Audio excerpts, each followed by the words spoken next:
kita masih diberikan kesempatan oleh Allah menunaikan sholat subuh berjamaah.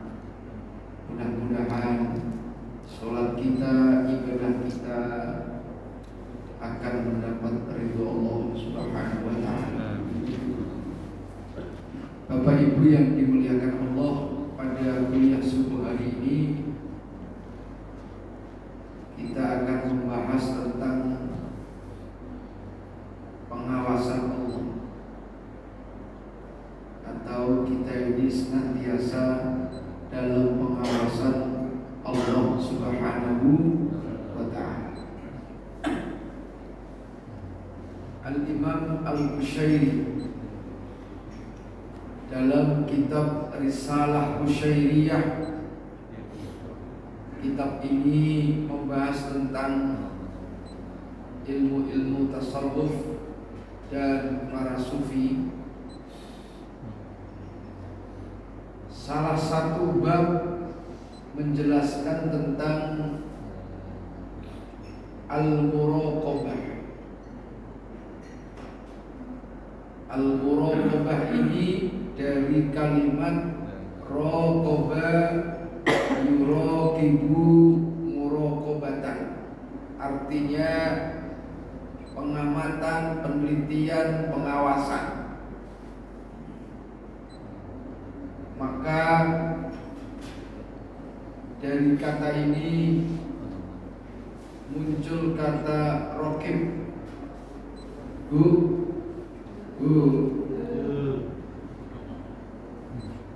Kenal gak dengan malaikat raqib?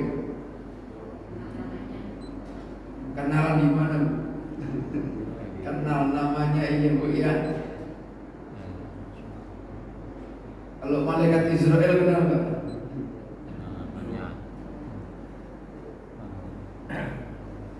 Kenapa disebut malaikat raqib? Karena salah satu tugas pokoknya adalah mengawasi. Jadi apa yang kita lakukan di dunia ini, baik maupun salah, semua tercatat, semua diawasi oleh malaikat raqib. Tidak ada yang terlewatkan sedikit pun. Bapak-bapak hari ini melaksanakan sholat subuh sekaligus kuliah subuh, ini semua dicatat.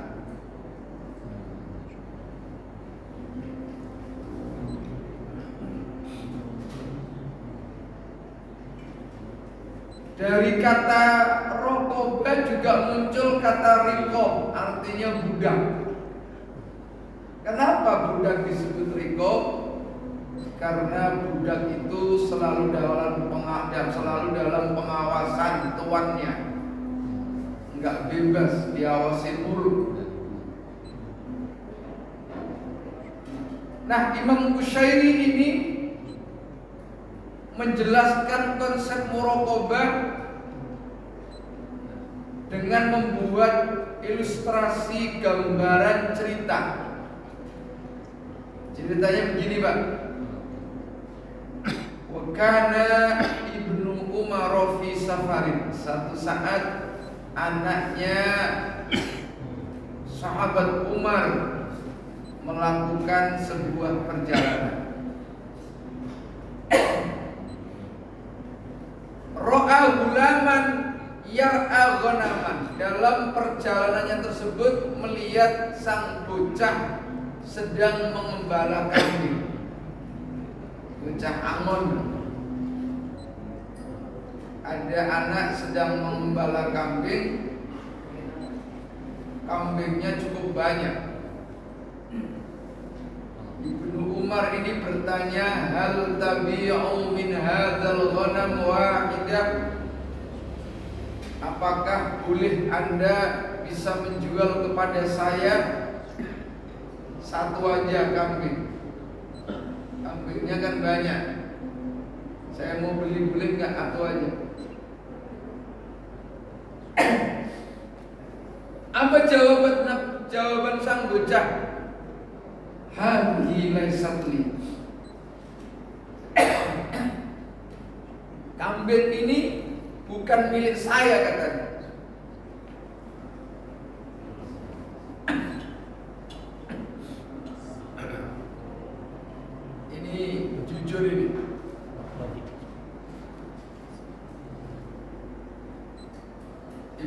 Umar penasaran, ini anak baik banget. Akhirnya Ibnu Umar ngomong begini, qul li sahibiha,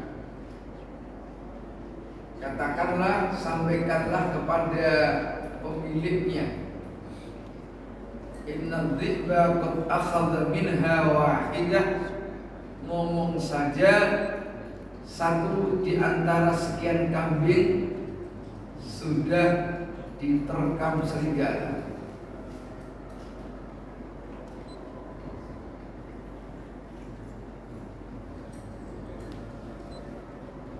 Begitu mendengar kalimat, udahlah kamu ngomong aja sama yang punya nanti, insya Allah aman bila kambingnya sudah diterkam serigala. Apa jawaban sang bocah tadi? Sang bocah Amon dengan menjawab kalimat tegas, fa'ainallah. Kalau begitu di mana? Di mana Allah? Artinya apa para hadirin yang dimuliakan Allah? Sekalipun mungkin manusia tidak melihat, seandainya kambing ini dijual juga nggak ada yang tahu. Apalagi yang membeli pemerintah, penguasa aman. Tapi Allah melihat, Allah senantiasa mengawasi perilaku kita. Itu sebabnya mahiyal muraqabah. Apa itu yang disebut dengan muraqabah? Yaitu adanya kesadaran yang muncul dalam hati kita bahwa diri kita ini senantiasa dalam pengawasan Allah. Jadi gerak-gerik kita, hidup kita semua, dari mulai pagi sampai pagi lagi, semua itu dalam pengawasan Allah.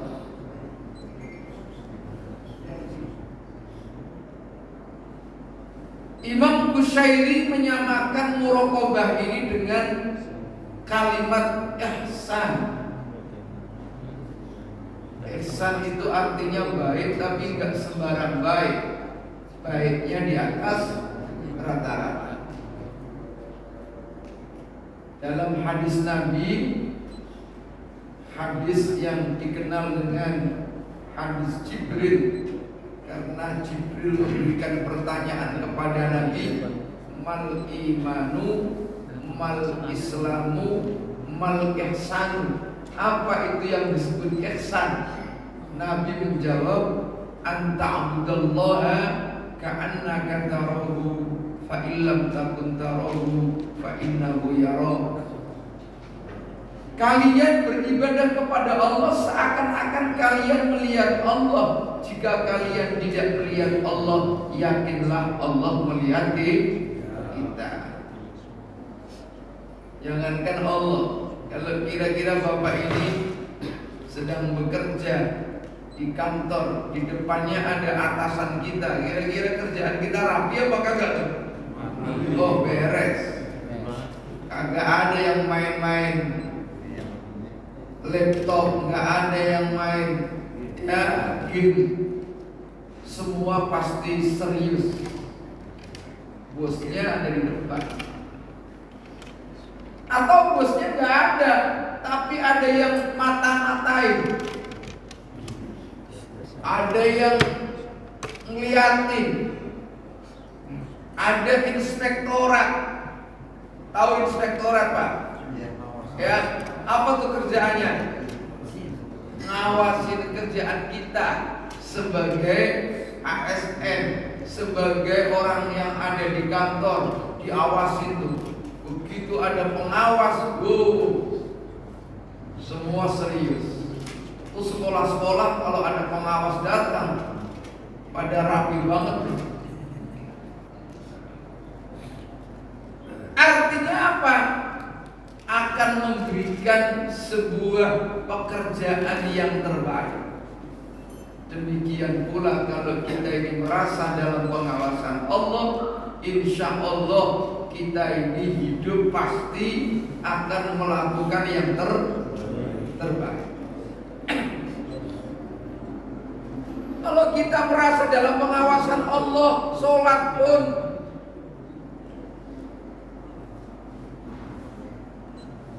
sholat dengan cara yang terbaik, kepinginnya ibadah,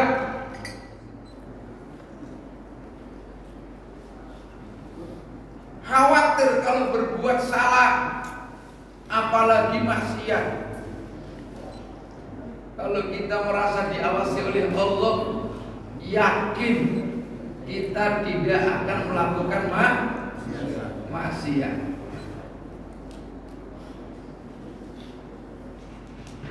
Jadi muraqabah ini atau al-ihsan adalah perbuatan yang terbaik. Tidak sembarang baik, tapi terbaik atau baiknya di atas rata-rata. Kalau dalam Al-Quran misalnya ada kalimat ihsan, itu digunakan untuk perbuatan baik kepada orang tua, Pak. Wabil walidaini ihsana,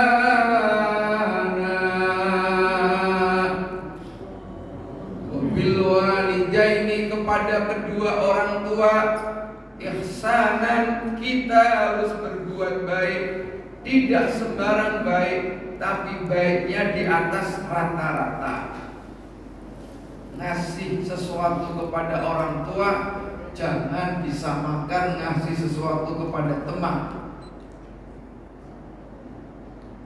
Ngasih sesuatu kepada orang tua harus yang terbaik. Bahkan Al-Quran mengatakan wabil walidaini. Ini kalau menurut anak santri, kalimat bil walidaini harful jarrin ba, huruf jar ba itu faedahnya lil ilsaq, nempel. Maksudnya apa? Langsung kalau berbuat kebaikan kepada orang tua diusahakan langsung. Orang tua sakit atau orang tua kita sudah sepuh, jangan mentang-mentang bapak duitnya banyak nyuruh aja sama orang lain kita bayar. Kalau bisa kita langsung urusin tuh orang tua, gak usah pakai orang lain.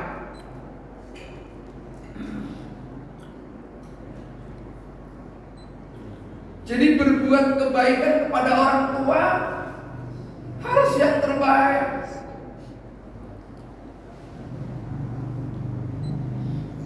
Contoh lagi, Pak. At-talaqu marratan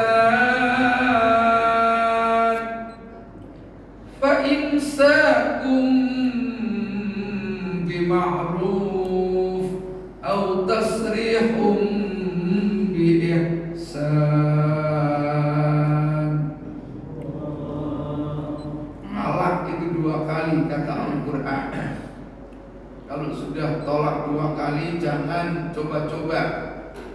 Itu udah peringatan, lampu kuning. Makanya hati-hati, jangan dikit-dikit talak, jangan dikit-dikit talak. Kalau laki-laki harus hati-hati. Kenapa? Talak itu yang punya hak adalah suami. Kalau istri ya tidak diberikan hak tolak. Kalau istri diberikan untuk menceraikan suaminya, tiap hari cerai mulu nanti. Ngambek dikit cerai, ngambek dikit cerai. Kecuali lewat pengadilan mengajukan gugat cerai itu beda lagi. Tapi kalau dalam omongan nggak dianggap tuh. Kalau dianggap wah bolak-balik cerai itu tiap hari.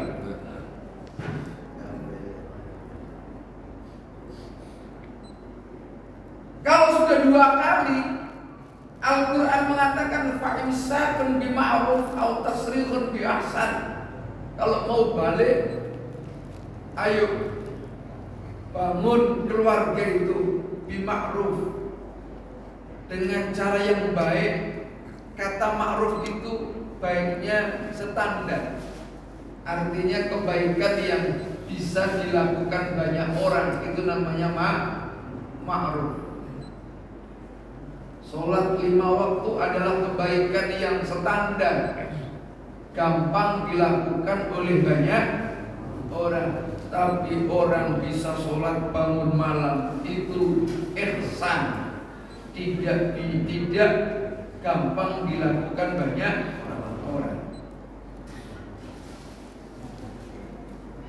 Kalau mau balik rukun, silahkan balik lagi suami istri dengan cara yang ma'ruf. Tapi kalau ternyata bapak-bapak terpaksa memutuskan untuk cerai nih, cerailah kata Al-Quran bi-ihsan, dengan cara yang baik di atas rata-rata. Jadi kalau ada suami nekat cerai, beliin dulu istrinya rumah yang bagus, beliin mobil yang mewah, diberi deposito yang cukup, semua difasilitasi, baru tuh bapak-bapak ceraikan istrinya. Habis beli bapak.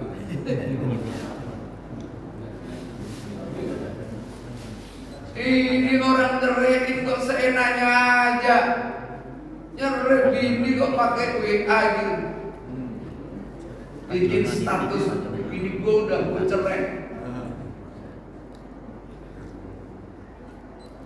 Jadi Al-Quran mengajarkan kalau laki-laki kok terpaksa, karena terpaksa itu pilihan terakhir.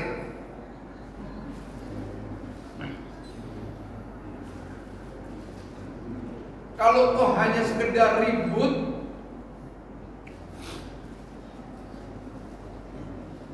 harus diselesaikan dulu.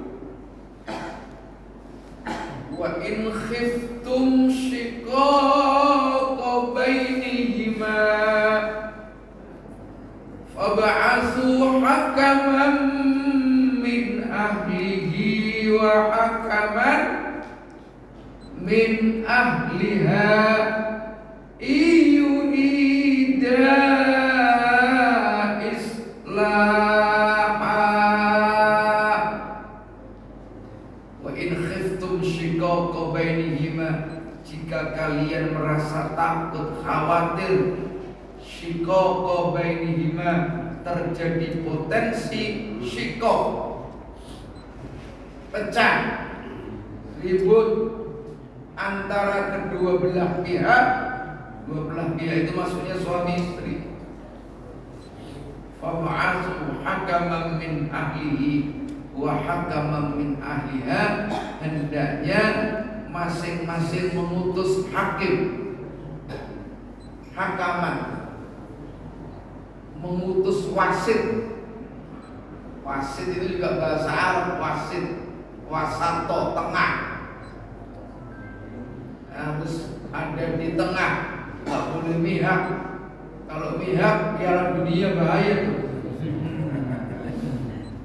Tahu tuh matanya baru lihat bola. Ya. Harus ada di tengah. Kalau maksudnya curang, bahaya. Nah, kalau ada suami dengan istri ribut, itu Al-Quran memerintahkan supaya nyari solusi. Masing-masing utus pihak laki seseorang yang dipercaya, dan mengutus pihak perempuan keluarganya yang bisa dipercaya. Jangan diserahin orang lain. Ini kadang-kadang Perempuan ribut sama suaminya, curhat sama lakinya orang lain. Bahaya ini Pak. Ya, bukannya dicariin solusi, kadang-kadang nyari kesempatan nih. Ada yang begitu Pak? Mana orangnya Pak? Sono.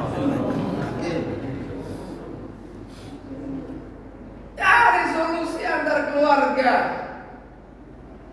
Ini malah curhatnya yang kagak-kagak. Curhat di TV lagi.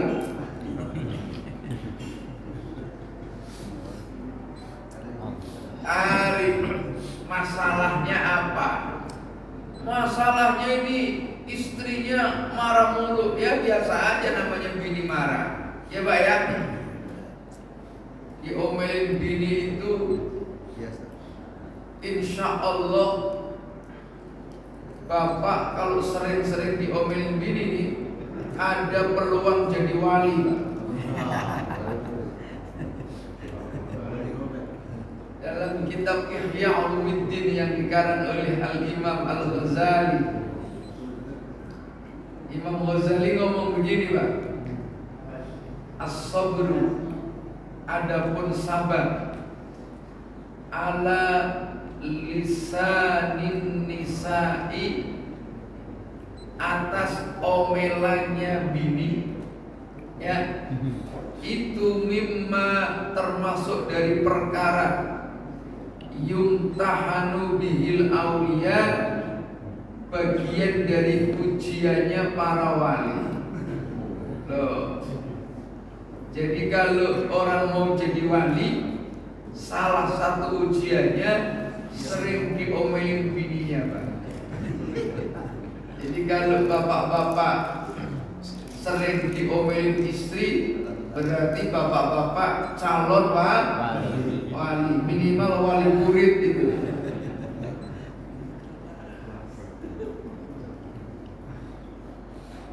Bahkan ada ulama dulu, ulama ini hebat, punya wibawa yang luar biasa. Masyarakat pada hormat. Tapi kalau di luar rumah, kalau masuk rumah tuh orang kiai, kepalanya suka ditunyun-tunyun bininya. Tapi sabar. Saking hebatnya tuh laki kiai, keluar rumah mencari kayu bakar ke hutan, pulangnya itu diantar oleh macan. Macan aja hormat tuh Pak. Apa rahasianya? Ternyata tuh kiai kalau udah masuk ke rumahnya, Masya Allah, diomelin oleh bininya mulu, tapi sabar. Nggak pernah balas, iya, dikata-katain sama bini, sabar. Akhirnya diberikan oleh Allah keistimewaan, dia menjadi wali, dihormati banyak orang.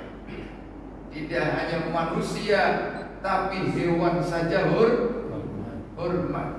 Taunya dari mana? Nggak lama bininya meninggal dunia.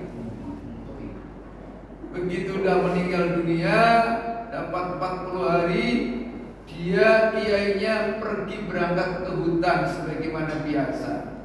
Begitu pulang, macan yang biasanya nganter kagak nganter lagi tuh macan. Setelah diselidiki, ternyata wibawanya mulai kurang. Karena apa? Udah nggak dimarahin bininya lagi. Jadi kalau bapak-bapak punya bini yang agak ya bawel, ngomelin terus, tenang aja. Siapa tahu bapak-bapak jadi alhamdulillah. Ketahuan tuh alhamdulillahnya.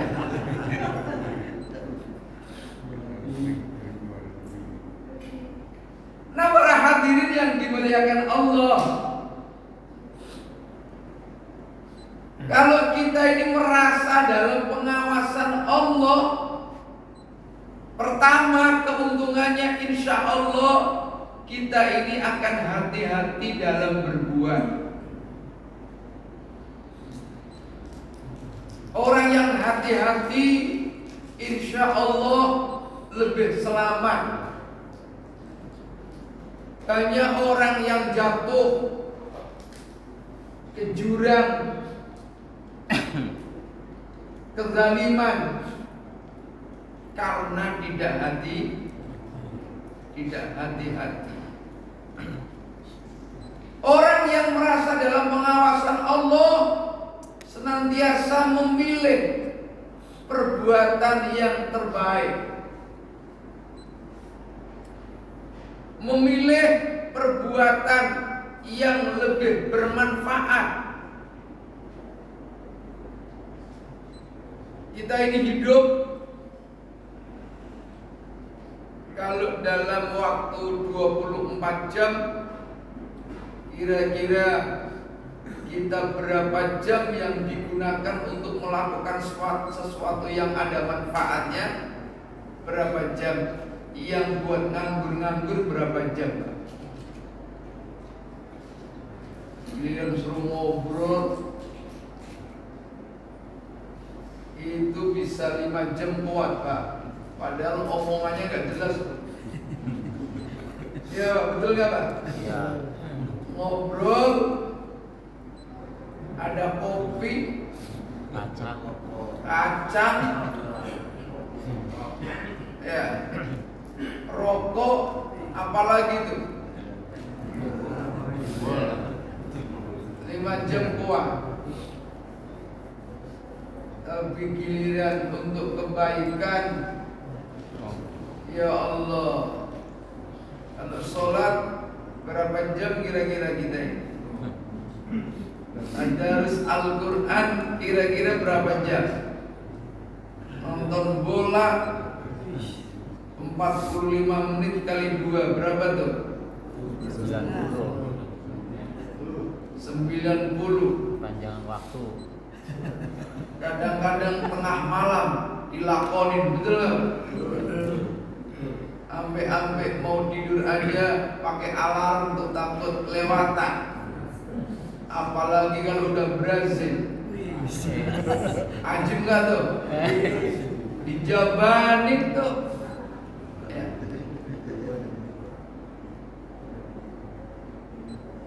Tapi kalau ibadah,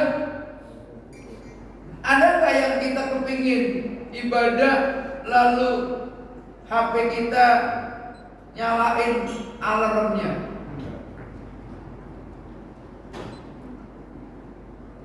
Nah, orang yang merasa dalam pengawasan Allah, orang yang punya sikap sifat muraqabah, akan memberikan perbuatan pekerjaan yang terbaik.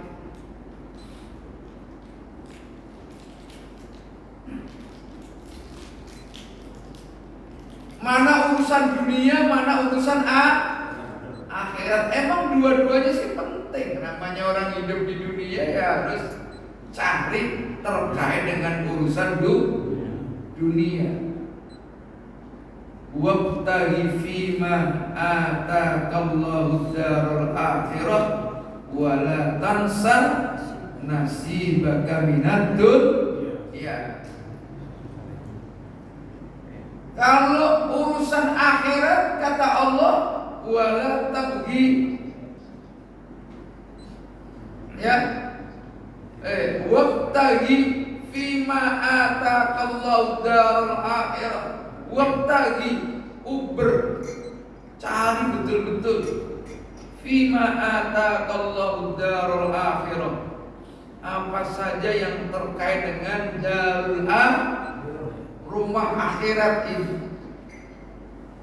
Tapi kalau urusan dunia wala tansa, jangan lupa. Bobotnya aja udah beda tuh. Kalau Al-Quran mengatakan urusan rumah akhirat dengan kalimat cari betul, wabtaghi, uber, kejar, itu akhirat. Tapi kalau urusan dunia kata Allah wala tansa, jangan lupa.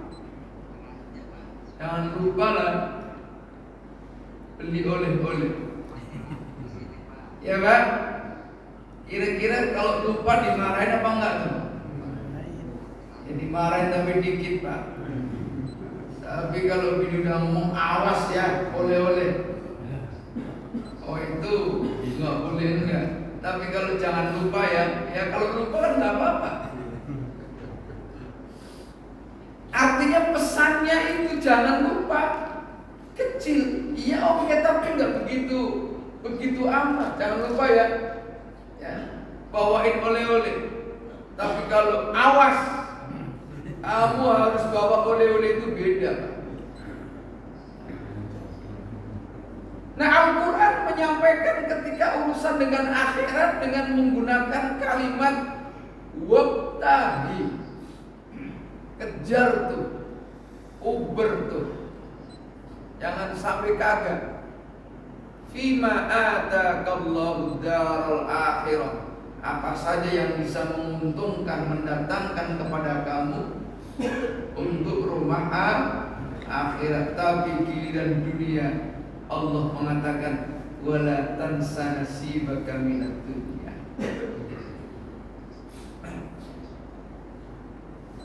Doa juga begitu.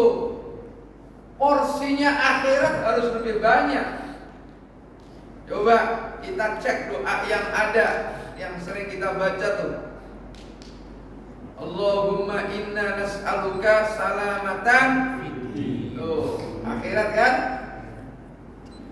Salamatan fiddin. Ya Allah, minta keselamatan urusan agama. Terus apa lagi? Wa afiatan fil jasad.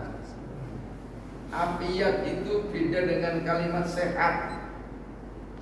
Sehat wal afiat. Kalau kita ini tiap hari olahraga, insya Allah badan kita sehat. Ibu-ibu senam, insya Allah sehat. Tapi kalau badan sehat kok tidak digunakan untuk kebaikan, itu namanya tidak afiat. Badan sehat digunakan ibadah, baru namanya sehat wal afiat. Tapi kalau tidak digunakan untuk ibadah, cuma sehat doang, tapi tidak afiat. Makanya yang diminta adalah wa afiatan fil jasad. Yang penting kita ini bisa afiat, mendatangkan kebaikan. Wa ziyadatan fil ilmi wa barokatan. Minta rezeki tapi barokah dulu. Apa maknanya? Rezeki yang kita dapatkan itu harus bisa meningkatkan kualitas kebaikan. Itu rezeki barokah. Bukan kuantitas tambah banyak rezekinya. Ini beda.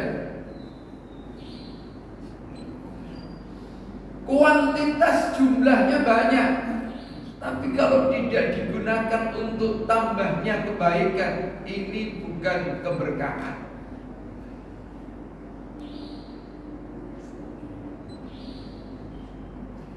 Bu, ibu-ibu kalau nggak punya duit, belanjanya di mana? Nunggu tukang sayur, iya Pak ya? Keuntungannya ya murah, belanjanya sesuai dengan kebutuhan, bukan karena keinginan. Ini beda. Tapi kalau punya duit, kira-kira belanjanya di mana? Tuh, tawaf 10 kali putaran di mall. Berangkat jam 10, keluar jam 6 malam. Sholat zuhur asarnya udah mahal. Yang nomor 2 namanya belanja di mall, itu sesuai dengan keinginan. Semua keinginan diambil tuh Pak. Kayaknya belum penuh. Semakin numpuk semakin bangga itu bisa belanja yang banyak. Iya Pak.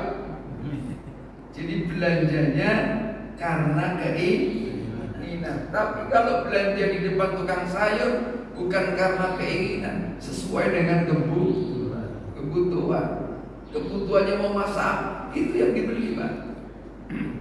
Tapi kalau di mall sesuai dengan keinginan. Lah kita berdoa itu kadang-kadang doa kita bukan karena sesuai kebutuhan, tapi seringkali doa kita ini seringkali karena keinginan.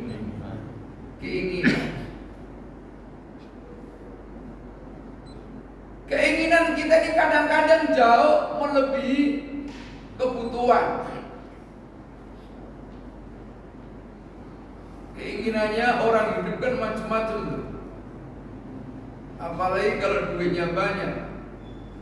Model begini nih, kalau duitnya banyak. Saya mau tanya, kira-kira keinginannya apa aja tuh Pak? Nah, kalau tambah apa aja Pak? Yang jelas gitu lah. Keinginannya Pak. Keinginannya Pak. Punya peluang umroh di depan multazam, doa, ya Allah, berikan kami rezeki ya Allah yang banyak, sebagaimana Engkau telah memberikan rezeki kepada Bapak Abu Rizal Bakri ya Allah. Ini kan ngawur ini doanya ya Pak. Di belakangnya negur lu minta ada kagak apa-apa. Kalau meleset ya Allah, kayak Yusuf Kala aja deh ya Allah. Itu namanya sesuai dengan keinginan. Kalau doanya ulama terdahulu, Allahumma inna nas'aluka, ya,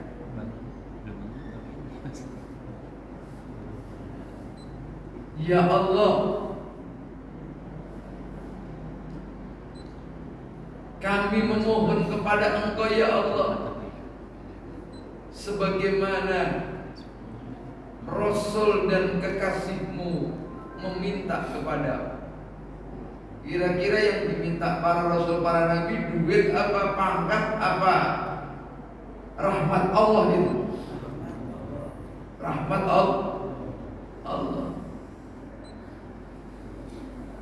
Allahumma inna nas'aluka min khairi ma sa'alaka minhu Nabiyyuka Muhammadun sallallahu alaihi wasallam wa ibaduka salihun. Kita minta kepada Engkau sebagaimana para nabi, orang-orang soleh meminta kepada. Kalau kita tak sesuai dengan keinginan sebutin tuh, minta rumah, minta mobil, mereknya lagi. Minta kepada Allah kok nyebutin merek.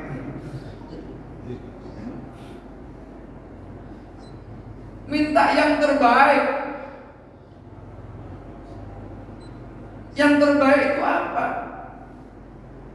Segala sesuatu yang bisa memudahkan kita beribadah kepada Allah, itu yang terbaik.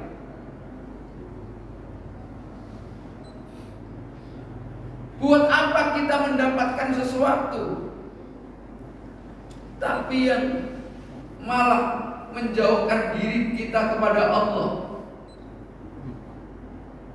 melupakan Allah. Yang kita minta adalah segala sesuatu yang bisa mendekatkan diri kita kepada Allah.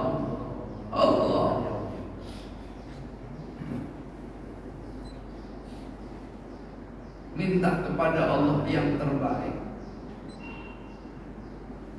Caranya bagaimana?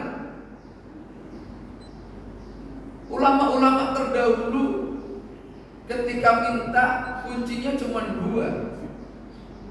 Satu adalah memperbanyak istighfar, yang nomor dua adalah memperbanyak membaca sholawat.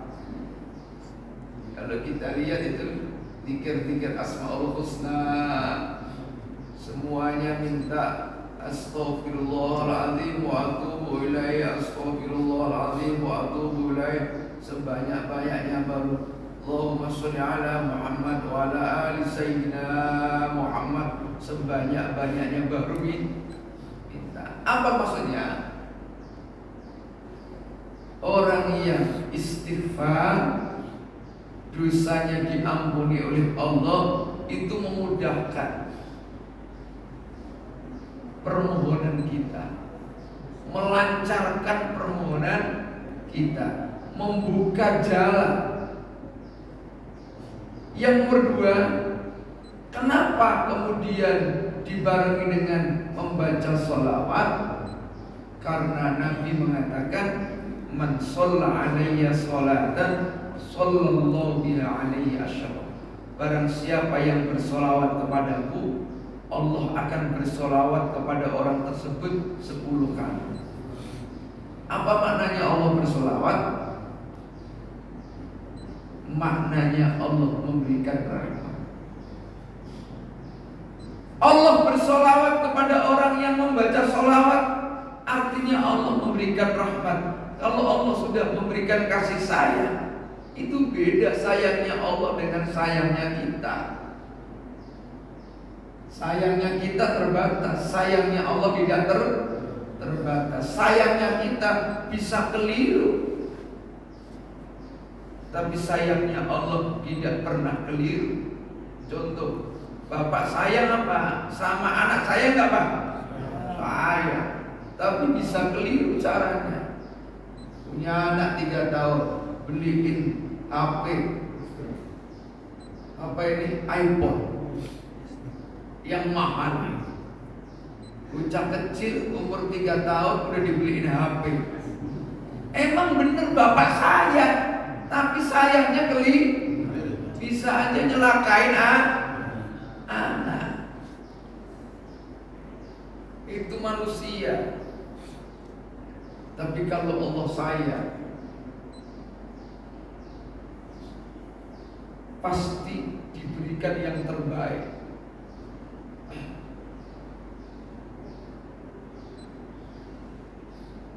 Diberikan kenikmatan itu, kenikmatan yang tidak ada batasnya. Kenikmatan yang paling rendah itu kenikmatan dunia, makan, nikmat, tapi itu paling rendah tingkatannya, Pak. Karena terbatas. Bapak makan durian enak gak tuh, Pak? Enak. Oh, durian, apalagi yang apa itu yang mangking itu apa tuh?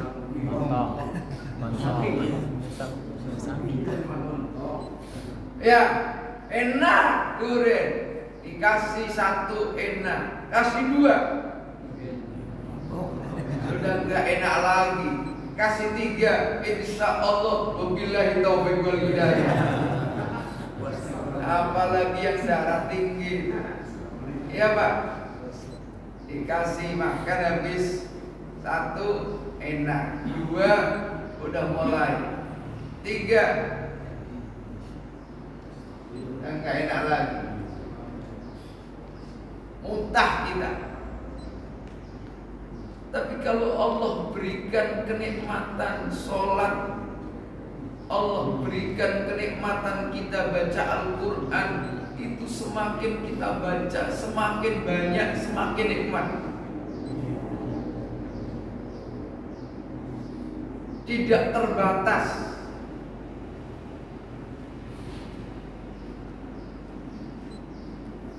Kenapa orang-orang yang diberikan kenikmatan oleh Allah rohani, bisa menghatamkan Quran, bisa sehari, karena mereka merasa nikmat menghatamkan Quran. Kalau kita boro-boro baru dapat 1 lembar saja, online sinetron ini. Sadaqallahu la. Iya Pak.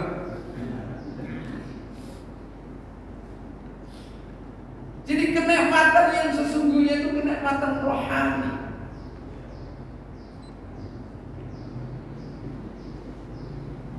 Seseorang bisa ibadah kepada Allah semakin rajin, semakin nikmat. Semakin banyak menghatamkan Quran, semakin nikmat. Semakin banyak sedekah, semakin nikmat. Itu adalah kenikmatan rohani. Tapi kalau hanya jasmani, terbatas. Oleh karena itu yang kita minta adalah doa-doa yang terkait dengan kenikmatan rohani. Karena kenikmatan jasmani terbatas, malah kadang-kadang tersiksa.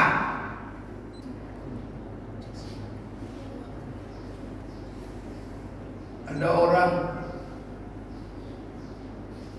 punya rumah bagus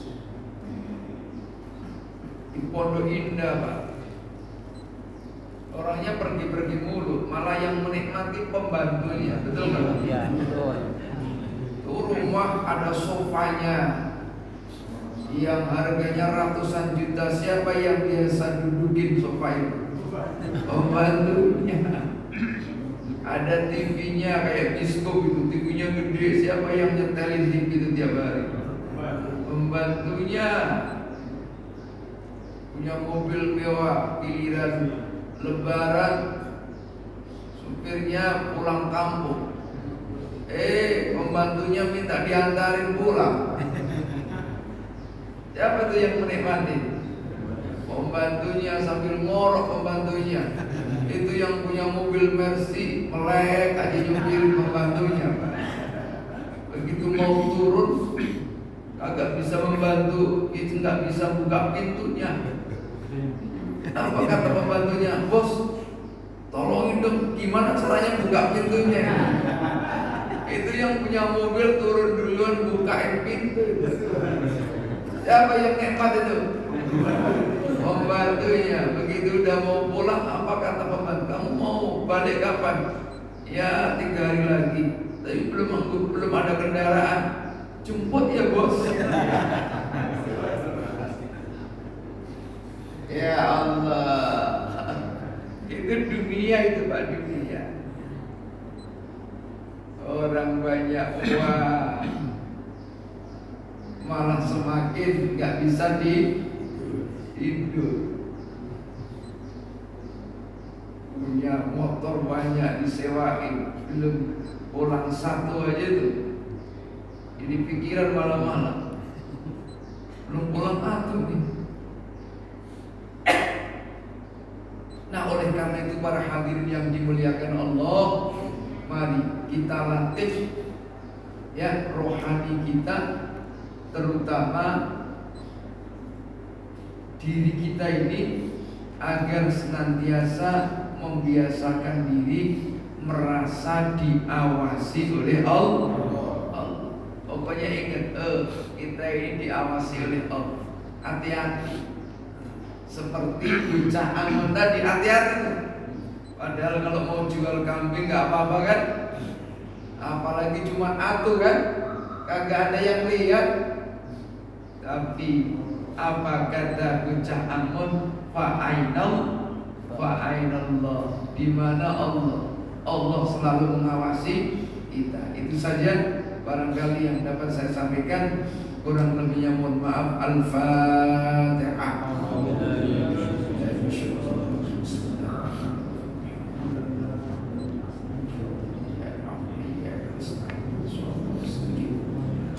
ladzina an'amta 'alaihim ghairil maghdubi 'alaihim waladdallin. Bismillahirrahmanirrahim.